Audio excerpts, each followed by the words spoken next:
अस्सलाम वालेकुम एवरीवन, गुफ्तगू लॉन्च से आप सबका वेलकम है। मैं हूं Naima Kiran and I am a consultant clinical psychologist और मेरा नाम है Ifra and I am a sociologist. अच्छा, हमारी सोसाइटी में बहुत दफा ऐसा होता है कि जब मैरिज की प्लानिंग चल रही होती है तो फैमिली जो है वो बहुत बिजी होती है वेडिंग को प्लान करने में। लेकिन जो है ना कपल है वो उनको आपस में बात करने का टाइम नहीं मिल रहा होता। वो आपस में बात नहीं कर पा रहे होते, कहीं जगह वो इजाजत ही नहीं मिल रही होती कि वो बात कर सकें। तो क्या ये हमारे कल्चर में नॉर्मल है कि ये जो है वो एक प्रॉब्लम है हमारे कल्चर में? अच्छा, जो चीज कल्चरली नॉर्मल होती है ना, वो जरूरी नहीं कि साइकोलॉजिकली हेल्दी भी हो। Just not equal to healthy, ठीक है ना। तो कल्चरली यस, ये हमारे पास नॉर्मल है। हमारे पास नॉर्मल इसलिए समझा जाता है क्योंकि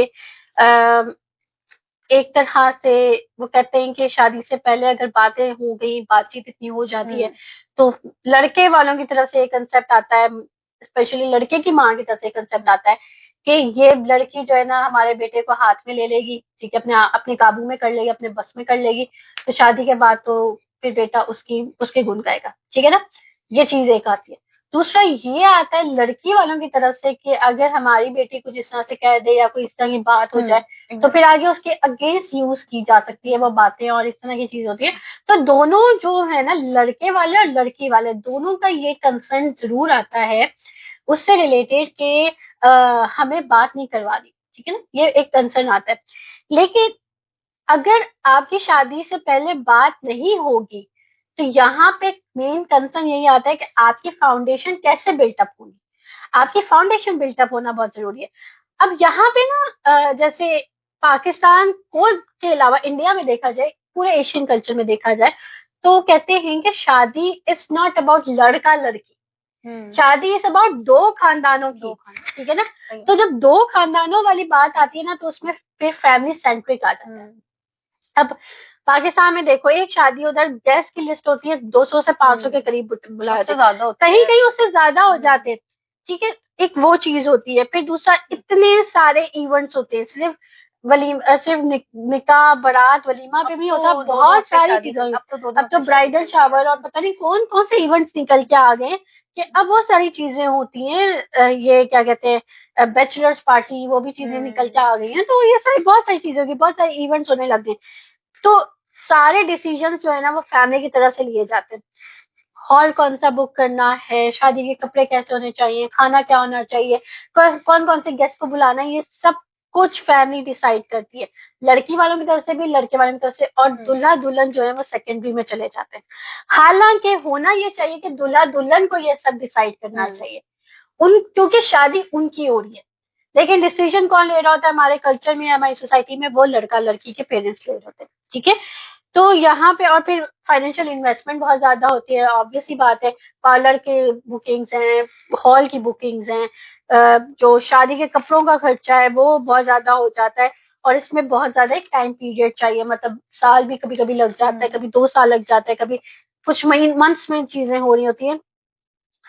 अब जब ये चीज आती है ना, शादी की प्लानिंग और मंगनी हो रही है, जैसे मंगनी है उसकी 6 महीने बाद शादी हो रही है, 8 महीने बाद शादी हो रही है, या साल बाद शादी हो रही है, तो लड़का लड़की जो है ना, जब आपस में बात अगर उनकी हो भी रही होती है ना, तो क्या हो रही होती है, तुम फला फंक्शन में क्या पहनोगे, फला फंक्शन में मुझे क्या पहनना चाहिए, या फिर वो हॉल क्यों बुक करवाया, हमारी स्टार्टिंग के सॉन्ग क्या होने चाहिए, हम वेडिंग शूट किससे करवाएं। बातें सारी यहाँ पे होती हैं। इनमें से कोई एक बात ऐसी नहीं होती कि एक दूसरे को जिसमें जाना चाहिए, एक दूसरे के जानने वाली जो है ना फाउंडेशन रखी जाए। फिर यही लोगों की जब शादी होती है ना, फिर शादी के बाद कहते हैं किससे शादी कर ली, गलत बंदे से शादी कर ली, या गलत बंदी से शादी कर ली। क्योंकि आप लोगों ने स्टार्ट में वो बातें डिस्कस ही नहीं की थी जो बातें डिस्कस करने वाली होती है। आप लोगों ने डिस्कस किया वो शादी की सारी चीजें, शादी तो हो गई, चीजें भी हो गई, लेकिन चीजें जो है ना आपने फिर देखनी होती है आगे जाके कि चीजें किस तरह से वर्क कर रही है। तो सबसे पहले आता है कि अरेंज मैरिजेस में जहाँ पे आता है कि जहाँ पे जिन लोगों को प्री मैरिज मतलब एंगेजमेंट में बात करने का टाइम लिमिटेड मिला, तो उसमें यही होता है कि कुछ लोगों की, अब कुछ लोग ऐसे हैं जहाँ पे लड़का लड़की दोनों कहते हैं ठीक है हम शादी के बाद बात करेंगे, शादी से पहले इतनी बातचीत नहीं करेंगे। वो लड़का लड़की दोनों एग्री हैं कि ठीक है हमारे यहाँ का नॉर्म है या हमारी फैमिली का नॉर्म है, हम ऐसे नहीं करेंगे। उनकी तो देखो शादी के बाद जो है ना सक्सेसफुल हो जाती है शादियां, ठीक है। लेकिन जहां पे लड़की चाहती है कि मेरी बात और लड़का जो है वो कहता है, या फिर लड़का चाहता है मेरी बात और लड़की की तरफ से आता है, वहां पे फिर फेलियर्स के चांसेस बहुत है। वहां पे फिर जो है ना इश्यूज क्रिएट होने के चांसेस बहुत है। और ये जो एक आप अजम्पशन क्रिएट करें ना कि शादी के बाद सब चीजें ठीक हो जाती है, कुछ ठीक नहीं होता। ये बात भूल जाओ कि कुछ ठीक नहीं होता। शादी से पहले जिस पर्सन का पैटर्न आपको जो नजर आ रहा है ना, वही शादी के बाद भी होगा। पैटर्न तो देखिए, पैटर्न जब तक ट्रीट नहीं होंगे तब तक ठीक कैसे होंगे?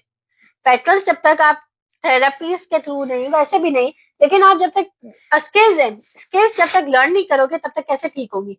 तो ये बातें तो फजूल है कि शादी के बाद सब ठीक हो जाता है। शादी के बाद कुछ नहीं ठीक होता, ये बात अब यकीन से कर लें।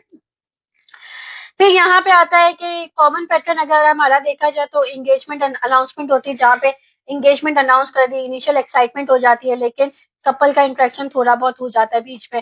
फिर शादी की तैयारी स्टार्ट हो जाती है, फैमिली आगे आ जाती है, कपल इंटरेक्शन फिर डिक्रीज हो जाता है आपस का। फिर प्री वेडिंग मंथ में जो है ना कपल सिर्फ जो है वो शादी से रिलेटेड ही बात करते हैं, वो कुछ और बात ही नहीं करते। देन शादी होती है, ठीक है। शादी के टाइम पे कपल इतना थका हुआ होता है कि वो इवेंट्स, दूसरे इवेंट्स में भी बेयरली एक साथ होते हैं, मतलब इतने साथ नहीं होते। एंड देन शादी के बाद झटका लगता है, जोर का झटका, जोरों से लगा, बहुत जोरों से लगता है ये झटका। वो ये लगता है किससे शादी कर ले, और उस झटके के बाद कोई वापसी का रास्ता नहीं है तलाक के अलावा। और तलाक नहीं होती, तलाक is not a good option. ठीक है, बहुत जगहों पे जरूरत पड़ जाती है, लेकिन वो एंड है, वो एंड स्टेट है। पहले आप कोशिश करते हो।